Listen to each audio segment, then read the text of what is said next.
అందరికీ నమస్కారం. నాగర్ కర్నూలు జిల్లా ఉయ్యాలవాడ బీసీ గురుకుల పాఠశాలల్లో మరి కలుషిత ఆహారం తినడం వల్ల దాదాపు 111 మంది పిల్లలు అస్వస్థతకు గురయ్యారు. ఇందులో 80 మంది పిల్లల్ని నాగర్ కర్నూలు ప్రభుత్వ మెడికల్ కాలేజీలో చేర్పించడం జరిగింది. ముఖ్యంగా ఇలాంటి సంఘటనలు జరగడం చాలా బాధాకరం, దురదృష్టకరం. ప్రభుత్వం చేతగానితనం వల్ల, రాష్ట్ర ప్రభుత్వ నిర్లక్ష్యం వల్ల ఇటువంటి సంఘటనలు జరుగుతూ ఉన్నాయి. నేను ఇందాక ఒక అమ్మాయిని ఇక్కడ చెట్టు కింద మీరు చూసుంటారు, ఆసుపత్రిలో పిల్లలు చేరారని మా స్థానిక మాజీ ఎమ్మెల్యే మర్రి జనార్దన్ రెడ్డి గారు ఇలా సంఘటన జరిగింది రండి అంటే నేను ఇక్కడికి రావడం జరిగింది. మేము వస్తున్న విషయం తెలుసుకొని పిల్లల్ని హడావిడిగా కడుపు ఇంకా నొస్తుంది మాకు తగ్గలేదు అంటుంటే కూడా వాళ్ళందరినీ అమ్మఒడి వాహనాలు, ముఖ్యంగా గర్భిణీ స్త్రీలను బాలింతల్ని తీసుకుపోయే అమ్మఒడి వాహనాల్లో పోలీసులను పెట్టి పిల్లల్ని హడావిడిగా తీసుకొచ్చి మళ్లీ హాస్టల్లో చేర్పించారు. ఇక్కడ మీరు చూశారు చెట్టు కింద అమ్మాయికి క్యాండిలా కూడా తీయలేదు.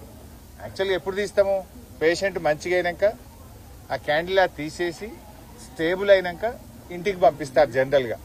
అంటే మేము వస్తున్నామని చెప్పి అమ్మాయికి క్యాండిలా కూడా తీయకుండా హడావిడిగా తెచ్చి ఇక్కడ చెట్టు కింద కుర్చీలో కూర్చోబెట్టి తీస్తా ఉన్నారు.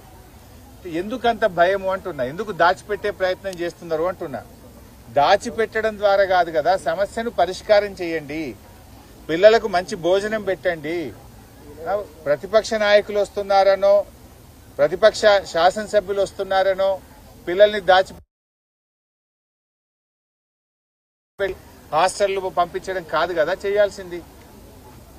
ఇలా ఈ రాష్ట్రంలో ఎక్కడ చూసినా ఇవే సంఘటనలు జరుగుతూ ఉన్నాయి.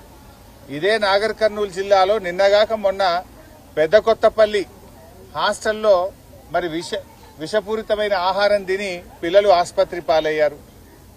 జగిత్యాలలో 2 రోజుల క్రితం ఆసుపత్రి పాలయ్యారు. భద్రాద్రి కొత్తగూడెం జిల్లాలో ఆసుపత్రి పాలయ్యారు.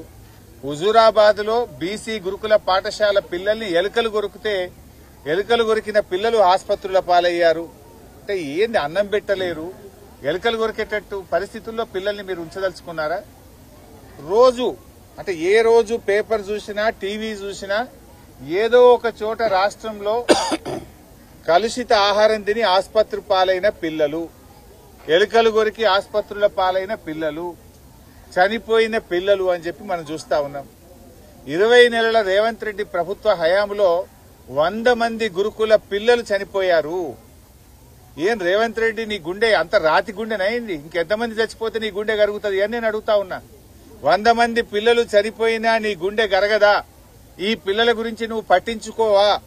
భావి భారత పౌరులైన ఈ పిల్లల భవిష్యత్తు మీద నీ ప్రభుత్వానికి ఉన్న చిత్తశుద్ది ఇదేనా?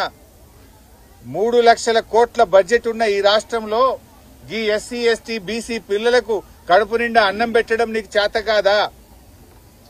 గత సంవత్సరం కూడా ఇట్లే జరిగింది. బీఆర్ఎస్ పార్టీ గురుకుల బాట బట్టి ప్రభుత్వం మీద ఒత్తిడి పెంచింది. అసెంబ్లీలో మేము మాట్లాడాం. రేవంత్ రెడ్డి గారు అప్పుడు ఏం మాట్లాడిండంటే, ఇక ముందు గురుకుల పాఠశాలల్లో ఎక్కడైనా కలుషిత ఆహారం పెడితే పిల్లలు ఆసుపత్రి పాలైతే సంబంధిత అధికారులు జైలుకే అని చెప్పి బాలల దినోత్సవం నాడు ప్రగల్భాలైతే బలికిండు రేవంత్ రెడ్డి. ఇక ముందు నాదే బాధ్యత, నేనే ఈ గురుకులాలను స్వయంగా సమీక్షిస్తా, నేనే చూసుకుంటా అని చెప్పి చెప్పిండు. మరి నువ్వు చూసుకుంటే ఏమైంది నాయన? ఇవాళనేమో నాగర్ కర్నూలులో బీసీ గురుకులంలో అయింది, నిన్న పెద్ద కొత్తపల్లిలో అయింది, మొన్న జగిత్యాల్లో అయింది, మొన్న హుజూరాబాద్ లో ఎలుకలు కొరికినాయి, భద్రాద్రి కొత్తగూడెంలో పిల్లలు దవాఖానల పాలైపోయారు. ఏంది అసలు? నువ్వే విద్యాశాఖ మంత్రివి, నీ సొంత జిల్లా మహబూబ్ నగర్, నీ జిల్లాలో నువ్వు విద్యాశాఖ మంత్రిగా ఉన్న నీ శాఖలోనే రోజు ఒక సంఘటన జరుగుతా ఉంది. ప్రతిరోజు కూడా పిల్లలు ఆసుపత్రుల పాలైతా ఉన్నారు. 100 మంది చచ్చిపోయింది. ఇంకెంతమందిని చెప్తావు నువ్వు? ఇంత బాధ్యత లేదా నీకు? పట్టింపు లేదా?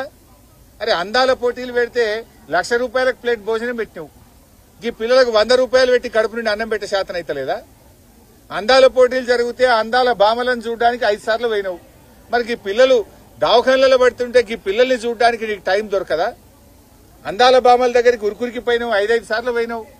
ఈ బీసీ ఎస్సీ ఎస్టీ పిల్లలు దవాఖానలలో పడుతుంటే ఈ పిల్లల్ని చూడాలి, ఈ పిల్లల్ని పరామర్శించాలి, ఈ పిల్లలకు ధైర్యం చెప్పాలి, ఈ పిల్లలకు కడుపు నిండా భోజనం పెట్టాలి, సంబంధిత బాధ్యుల మీద చర్య తీసుకోవాలని సోయి లేదా నీకు అని నేను అడుగుతా ఉన్నా.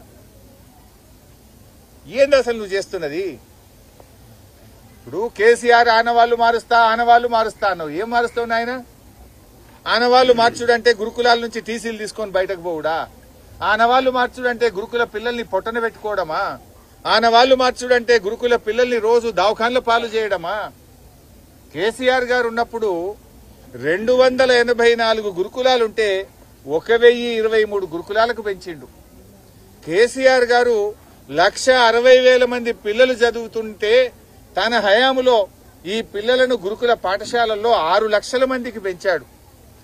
గురుకుల పిల్లల్ని డాక్టర్లుగా, ఇంజనీర్లుగా తయారు చేశాడు కేసీఆర్ గారు. గురుకులాల ఖ్యాతిని ఎవరెస్ట్ శిఖరములంత ఎత్తున నిలబెట్టిండు కేసీఆర్. రేవంత్ రెడ్డి వచ్చిన తర్వాత ఈ గురుకులాలను అధోగతి పాలు చేసినాడు, ఆగం చేసి పడేసిండు గురుకులాలను. ఈయనేదో ఇంటిగ్రేటెడ్ స్కూళ్లు పెడతా, ఏమో స్కూళ్లు పెడతా అన్నాడు. ఇవాళ ఒక ఇటుక పెట్టింది లేదు, ఒక టెండర్ పిలిచింది లేదు, 2 ఏళ్లైనా ఒక స్కూల్ కట్టింది లేదు. కానీ ఉన్న గురుకులాలను ఆగం పట్టిస్తుండు. ఉన్న గురుకుల పిల్లల్ని ఇవాళ అన్నం పెట్టకుండా ఏడిపిస్తున్నటువంటి పరిస్థితి ఉన్నది.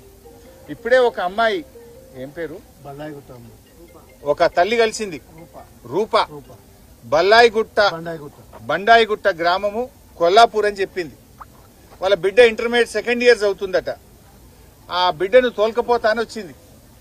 నిన్న నా బిడ్డ ఈ హాస్టల్లో కలుషిత ఆహారం తిని వామిటింగ్స్ అయినాయి, కడుపు నొప్పి లేసింది, మోషన్స్ అవుతున్నాయని బిడ్డ ఫోన్ చేస్తే ఆ అమ్మాయిని తీసుకుపోదామని వచ్చాను.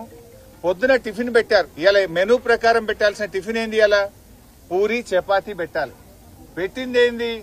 అన్నం సాంబార్ పెట్టిందట. ఆ సాంబార్లో కూడా పురుగులు వస్తే నా బిడ్డ తినలేదట సార్. ఇవాళ పొద్దున కూడా సాంబార్లో పురుగు వచ్చిందని చెప్పి ఆ రూప అనే తల్లి చెప్తా ఉంది. ఈరోజు నిన్న మధ్యాహ్నం సంఘటన జరిగింది. కనీసం తెల్లారన్న మంచిగా పెట్టారా? మెనూ కూడా ఫాలో గారా? ఇవాళ మెనూలో పెట్టాల్సింది పూరి, పెట్టింది అన్నం సాంబారు. ఆ సాంబార్లో పురుగులు వెళ్ళినాయి, నా బిడ్డ తినకుండా ప్లేట్ కింద పడేసింది సార్. ఇట్లయితే ఎట్లా సార్? హాస్టల్ బాగలేదు, తిండి పెట్టలేరు చక్కగా, చదువులు బాగున్నాయి అన్నది. ఏమాట కామాట ఉన్న నిజం చెప్పాలి. చదువు బాగానే ఉంది కానీ తిండి చక్కగా లేదు, నీళ్లు రావడం లేదు, బాత్రూంలకు పోతే కక్కస్తున్నది, వామిటింగ్స్ వస్తుంది. ఎప్పుడైనా పోయి మేము చూడడానికి పోతే అసలు నిర్వహణ ఏమాత్రం బాగలేదు అని చెప్పి తల్లులు ఒకవైపు బాధపడుతున్నటువంటి